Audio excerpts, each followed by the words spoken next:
ربي بسم الله والصلاة والسلام على رسول الله. باسمي وباسم هذا المسجد الكريم وهو مسجد الزهراء. أنا ناصر بن طايع إمام مسجد الزهراء. حبيت نتكلم عن الوضعية بتاع هذا المسجد. هذه الوضعية مزرية جدا.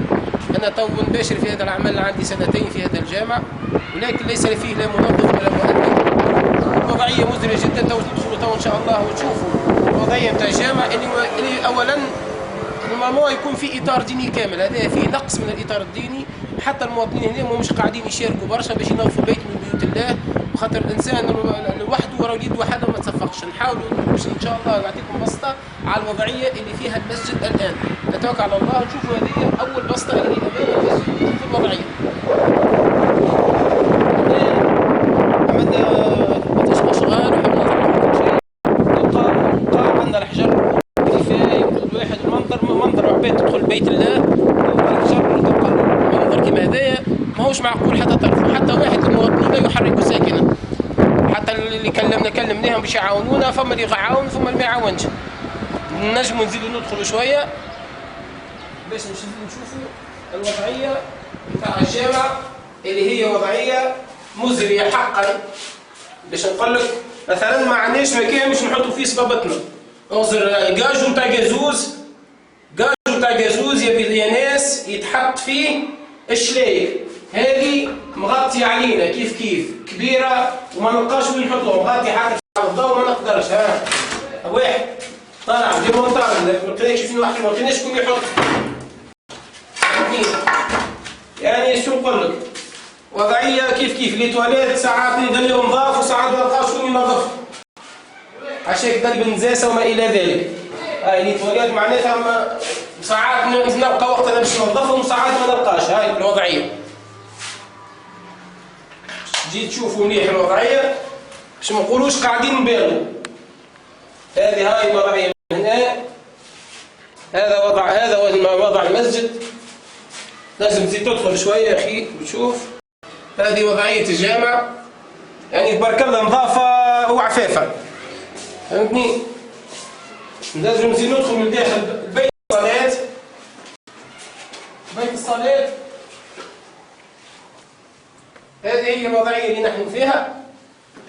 هذا صندوق تبرعات قل من يتبرع به. ها الكراسي اللي فيه مكسرين مدقدقين. شو نقول لك الوضعية؟ الزرابي هذا عندهم مدة ما تبدلوش. يعني قد ما نحكي لك شوي. هنا يشوف الماء كيفاش يقطر. هذه ماكينة نتاع ماء نشربوا منها الماء. هذه طاولة تبرع بها واحد مواطنين قبل قديمة. هاي الزرابي محطوطين عندهم بالشتاء ولاو عملوا الريحة حتى الناس ولات المصلين ولا تتقلق. هذا هو عندنا مصحف مقطع شكون جابوا لنا لهنا. هذوما نتاع باش تبدل الريحة فارغين. هذوما اوراقها محطوطين هكاك. هذوما مرافق خدم نستعملوا مش قاعدين نستعملوا فيهم. ندخل معاك للمكان اللي هو يتسمى هذايا بيت الأذان. بيت الأذان عندنا مسجلة مكسرة عندها يجي 5 سنين مش قاعدين نستعملوا فيها.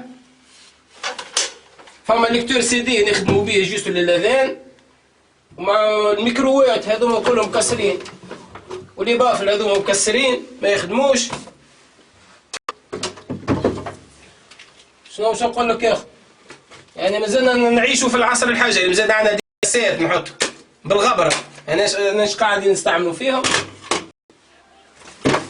عندنا ماكينه تاع تنظيف هذه ما تخدمش. هاي محطوطه في الساشي نتاعها ماهيش قاعدين نستعملوا فيها. هذايا لومبلي لوطاني مكسر جمله ما يخدمش. متسلفين واحد هذا متسلفين. وانا عند خونا امام 5 في جامع جرزونه تسلفناه وهذا راه مكسر عنده جي عام ومحطوط لهنا. ماناش قاعدين نستعملوا فيه. شنو اخر؟ هذا البردوس اللي صلي بيه. شنو هذوما لي تيوب نيون. هذا ما تبش. يعني هذه بيت صلاة يعني كما نقولوا حط فيها الاذان وما الى ذلك. معظم الوراق عاد الوضعيه تشوف الوضعيه كيفاش. يعني تبارك الله. يعني جامع مسجد الزهراء يعني يقولش عليه مش بيت من بيوت الله عز وجل. وهذا كله راني وحدي انا في الجامع، ما نلقاش شكون يعاونني. لو كان يدو حدث فقره انا نحاول نجتهد، نحاول نكلم المواطنين، فما اللي يستجيب لي فما اللي ما يستجيبليش. باهي مازلنا تو هذايا بيت الصلاه قلت لك، يعني عندنا اشكال حتى في الميكرو هنا. الميكرو مره يعمل دي بارازيت ومره ما يعملش، مره يخدم مره ما يخدمش. نورمالمون احنا على الاقل يكون عندنا ميكرو كرافات ظريف على الاقل نحطوه لهنا. ما عندناش، عندنا الميكرو هذايا مره يعمل دي بارازيت مره ما يخدمش، فهمتني؟ نحن قاعدين نجتهدوا، هذا صندوق التبرعات فهمتني؟ ها في ب 100 دينار مواطنين، حتى حد ما الا من ساعات نمشي انا للمساجد نظني نطلب اعطاوني خلينا نعملوا نعاونوا شويه في بيت من بيوت الله، ها عاملينه بالكوبه. ساعات نمشي للمساجد نقول لهم يا ناس عاونوا مسجد الزهراء راه ما في حتى حد، يعني في حين برك. هاي الوضعيه، هذه الوضعيه بكل صدق.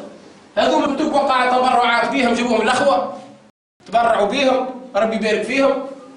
شنو هو اخر؟ هذا البافل كيف وقع التبرع به، فهمتني؟ كلها تبرعات تاع مواطنين، يعني ما اصلا يعني وضعيه مزريه على الاخر. كيف تبلوه هذول كيف فهمتني؟ شنو نقول لك يا هذه بيت الصلاه، هذا ساعات ها معنات شكون الجبه تشوف فيها حاله وكيفاش، هذا شكون مخلي كشكول وهذا شكون مخلي حوايج من هنا. يعني اصلا الوضعيه تاع المسجد ماهيش ما تعجب حتى